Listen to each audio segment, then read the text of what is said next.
Hi. Hi. நீங்க எனக்கு ஹாய்ன்னு அனுப்புனீங்க. அதான் ஹாய்ன்னு அனுப்புனேன். ஓ! அப்ப நான் யாருன்னு தெரியலையா? தெரியலையே. ஏய், நான் தான் பிரியா, உன் டியூஷன் ஃப்ரெண்டு. நான் ஸ்கூலே அறகுறை. இதுல டியூஷன்லாம் நான் போனதே இல்ல.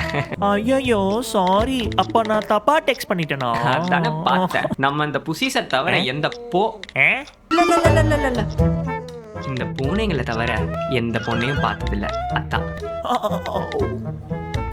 பூனையா? என்னடி பேசுறது? உங்க டியூஷன் ஃப்ரெண்டா இல்லைன்னா என்ன? என் கூட கொஞ்ச நேரம் பேசுவீங்களா? ஹலோ, நான் அந்த மாதிரி பொண்ணெல்லாம் இல்ல. ஆ? நான் ஏதோ தெரிஞ்ச பையனை நினைச்சு தான் டெக்ஸ்ட் பண்ணேன். சாரிங்க. எனக்குன்னு தெரிஞ்சவங்கன்னு சொல்லிக்க யாரும் இல்ல. அப்போ பிரச்சனையே இல்ல. என்னது? இல்ல பிரச்சனையே இல்லைன்னா நான் உங்க கூட பேசுறேன்னு சொல்ல வந்தேன். நான் ஒரு கவிதை சொல்லட்டுமா? சொல்லலன்னா விடவா போறேன். உண்மை காதல் புது ஷார்ட் ஃபிலிம். ஃபுல் வீடியோ பார்க்க கீழ இருக்க லிங்க் பிரஸ் பண்ணி பாரு.